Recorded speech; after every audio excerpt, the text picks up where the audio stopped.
Muy buenos días para todos. Mi nombre es Cristian Albeiro Orduz Duarte, estudiante del programa de Derecho de la Universidad Nacional Abierta y a Distancia UNAD. Presento mi saludo cordial en este momento al docente Fabio Enrique Cruz Arévalo y a mis demás compañeros de grupo de la asignatura Teoría del Derecho. En el día de hoy vamos a hacer la socialización de los avances de la fase 4, construcción.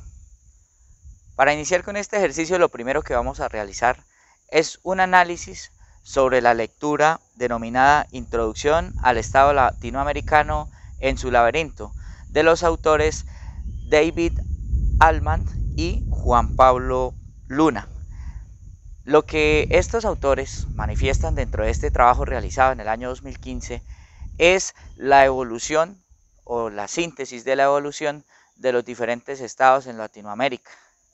Sabemos que la concepción del Estado parte de unos conceptos que en muchas de las ocasiones son ambiguos, puesto que, por ejemplo, para autores como Trotsky, el Estado es la suma de tres principales componentes: la población, el territorio y la coerción o la fuerza. Pero si hacemos un análisis profundo de una definición como estas, podemos ver que estos tres elementos no son suficientes para consolidar un Estado. Poniendo un ejemplo claro respecto a esta definición, tenemos por ejemplo la incidencia de los grupos armados en sitios, específicamente hablando por ejemplo en nuestro país, donde no hay presencia institucional, pero sí existe una población, existe un territorio y existe una coerción o una fuerza que es impuesta por unos grupos armados al margen de la ley y no por ende esto se constituye un Estado. Al contrario, es la ausencia del Estado la que genera estas situaciones. Entonces vemos que ese tipo de definiciones generan una ambigüedad. También hay autores como Weber en los que expresa específicamente que el Estado es un acuerdo entre hombres para gobernar sobre otros hombres, a resumidas cuentas. Pero siempre estamos basando esto precisamente sobre el uso de la fuerza en muchas de las ocasiones o sobre una posición de autoridad de unos sobre otros dentro de la sociedad. Entonces vemos que este tipo de definiciones que se han manejado durante mucho tiempo han ocasionado que exista cierta ambigüedad y ciertas reparaciones o críticas frente a las definiciones planteadas de Estado. Haciendo o continuando con el análisis de estas lecturas, pues podemos ver que hay muchos factores que tienden a definir a los estados, pero no hay una concepción o una definición netamente clara o estandarizada. Por ejemplo, nosotros sabemos que existen organizaciones mundiales, como el caso de la ONU, que se encargan de asociar en cierto modo a una serie de estados dentro de su conformación, pero dentro de esa designación internacional o reconocimiento internacional que la ONU hace sobre los estados, no existen criterios unificados. Sabemos que hay países que internacionalmente no son reconocidos por entidades como la ONU, pero sí son reconocidos por un grupo específico de población. Son reconocidos, por ejemplo, el caso de China-Taiwán, que es reconocido por 23 países, o la República Saharaui Árabe, que también es reconocida a nivel internacional por 58 países, pero estos no son reconocidos por la ONU. Así que los criterios que se usan, por ejemplo, a través de los acuerdos internacionales, tampoco solucionan el problema de la definición del Estado. Ya entramos a hacer una percepción, en este caso muy personal, de lo que es para mí el Estado. Ya saliéndonos un poco de la lectura, para mí en las concepciones del Estado, que de hecho basadas en las definiciones de los diferentes autores, puedo considerarlo de manera personal como la suma de muchas fuerzas que trabajan por el bienestar de una comunidad. El Estado no debe, en el caso personal considero que no debe centrarse en los tres criterios planteados por Trotsky, que es la población,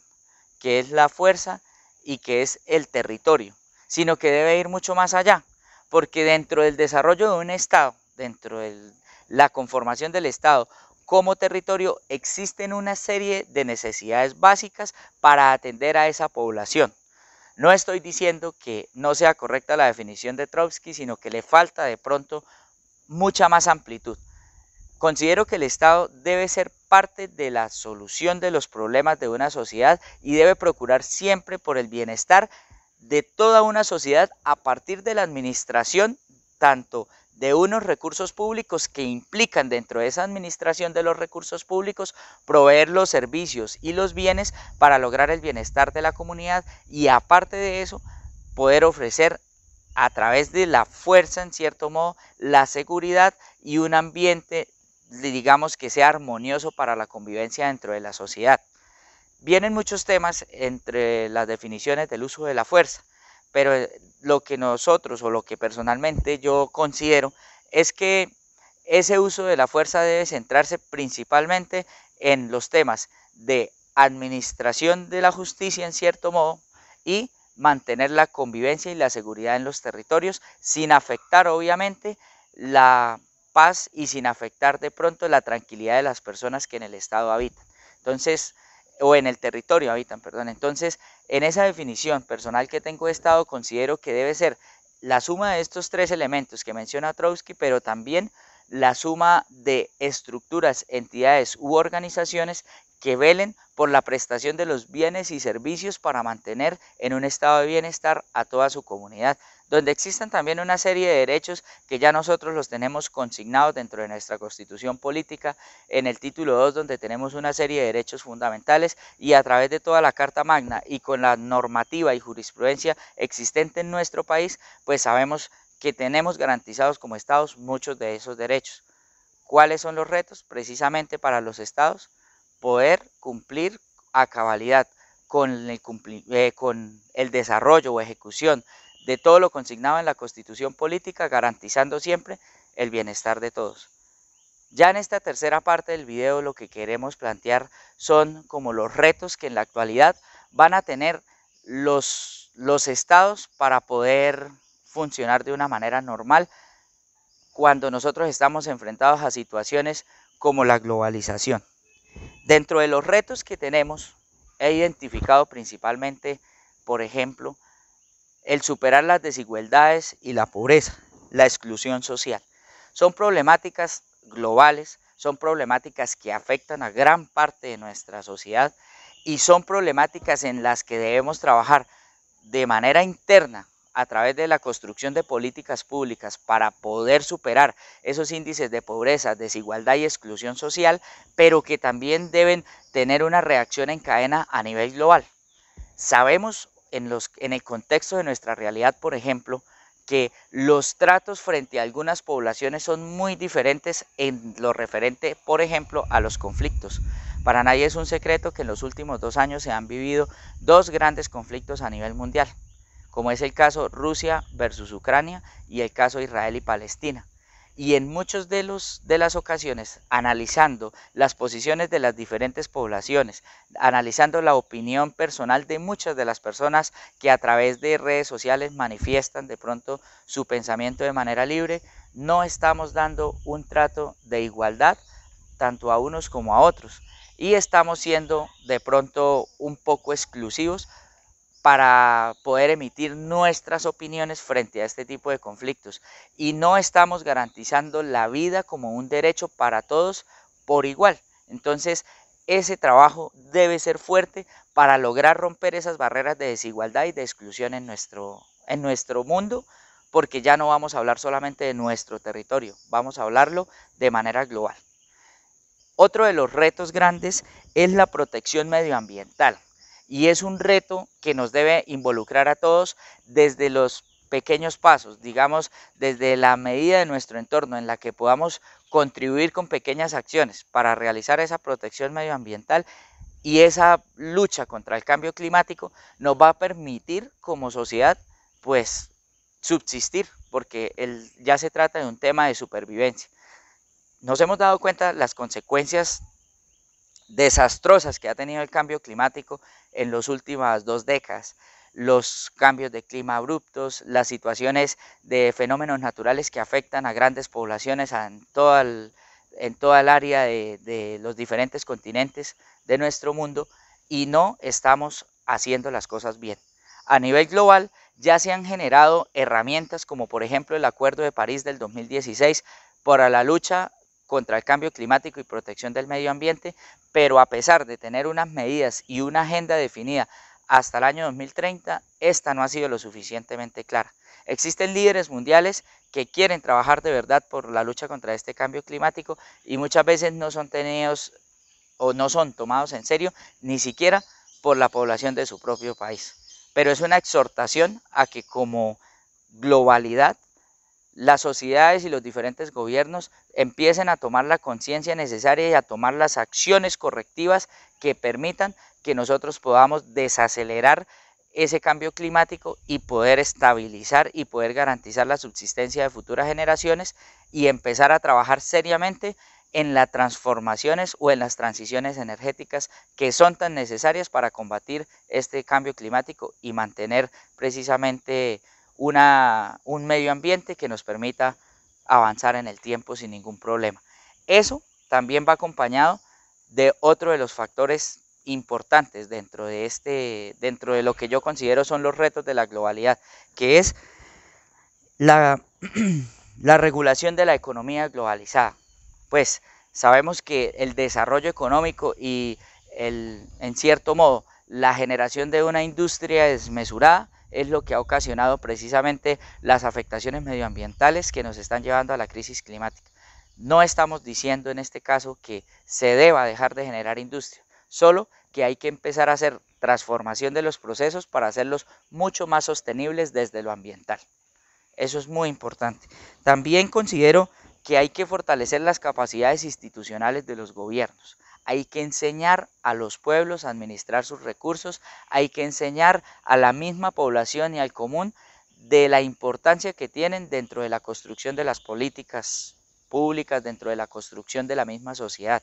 Tenemos que empoderarnos como sociedad y trabajar de manera mancomunada con los entes gubernamentales para lograr un desarrollo que nos permita como sociedad vivir en un lugar mejor. Sabemos que la globalización nos va a ayudar ¿en qué? En la manera en que nosotros podemos acceder de una manera mucho más fácil a la información. Podemos educarnos, podemos informarnos y ya no estamos tapados con ese velo de ignorancia que de pronto en generaciones anteriores nuestros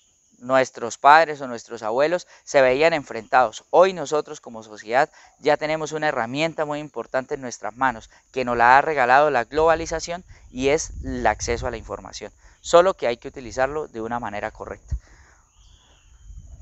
También considero que es muy importante la cooperación entre las naciones. Para nadie es un secreto que las desigualdades son una realidad de nuestro entorno,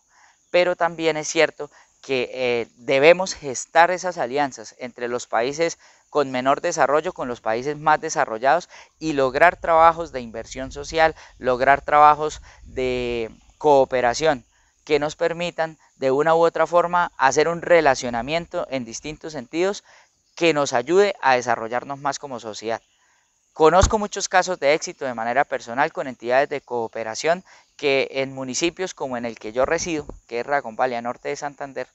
han ayudado de manera muy importante en la gestación, formulación y ejecución de proyectos de inversión para beneficiar a poblaciones que verdaderamente lo necesitan, poblaciones vulnerables como niños, niñas, adolescentes, nosotros que estamos en un contexto fronterizo donde tenemos problemáticas de migración latentes en nuestro territorio, hemos sido, digamos, ayudados por este tipo de entidades de cooperación que de una u otra manera dentro de sus planes, proyectos y programas permiten fortalecer esos lazos, por un lado culturales y de diversidad, pero por otro lado también de desarrollo económico y social y garantizar una mejor calidad de vida para la población. Y ya finalizando, la crisis migratoria. La crisis migratoria es un fenómeno mundial. Vemos lo que está pasando hoy en día con esa migración descomunal desde los países africanos hacia Europa, desde Latinoamérica y Centroamérica hacia los Estados Unidos y también hacia el continente europeo. Es una realidad que el fenómeno migratorio ha incrementado en los últimos años ¿Y eso a qué se debe? Precisamente a la falta de oportunidades dentro de los países de origen de esos migrantes. Entonces, ¿el reto cuál es? Que a través de una buena estructuración del Estado, cada uno de los países pueda llegar a un punto en el que garantice el bienestar precisamente de esa población para evitar ese fenómeno migratorio y de esa manera poder evitar tantos conflictos. Esta crisis migratoria también viene acompañada de fenómenos como la xenofobia o el racismo, que son una realidad latente, que quisiéramos que esas cosas desaparecieran. En muchos casos también esto lleva, por ejemplo, a la gestación de otras problemáticas como la esclavitud del siglo XXI, las redes de trata de blancas y de muchos fenómenos sociales que afectan a esas poblaciones vulnerables como lo son las migrantes. Entonces, ¿de qué manera nosotros podemos evitar todo esto? A través de una buena administración de los estados, a través de que el Estado sea garante precisamente de todos esos beneficios, de todas esas garantías para su población, y de esta manera ya no tendremos que salir con la ropa que tenemos puesta y empezar a aventurarnos por el mundo a sufrir vejámenes y a tener de pronto en muchas ocasiones una vida no tan digna. Entonces, de esta manera considero que esos son los retos más importantes que tenemos hoy en día para la conformación del Estado desde un contexto de globalización. Espero que el video haya sido de su agrado y que estos espacios de fortalecimiento y aprendizaje retroalimentativo que nos plantea la UNAD sirvan para este aprendizaje colaborativo que nosotros tenemos dentro de nuestro proceso de la carrera de Derecho. De verdad que muchas gracias al profesor Fabio Andrés Cruz por todo el desarrollo de esta materia, que fue muy interesante, a mis compañeros de grupo y compañeros de curso por toda esa interacción y lograr poder desarrollar conceptos tan importantes dentro de nuestra carrera del derecho como es entender y asumir una posición frente a lo que consideramos es el Estado. Muchas gracias.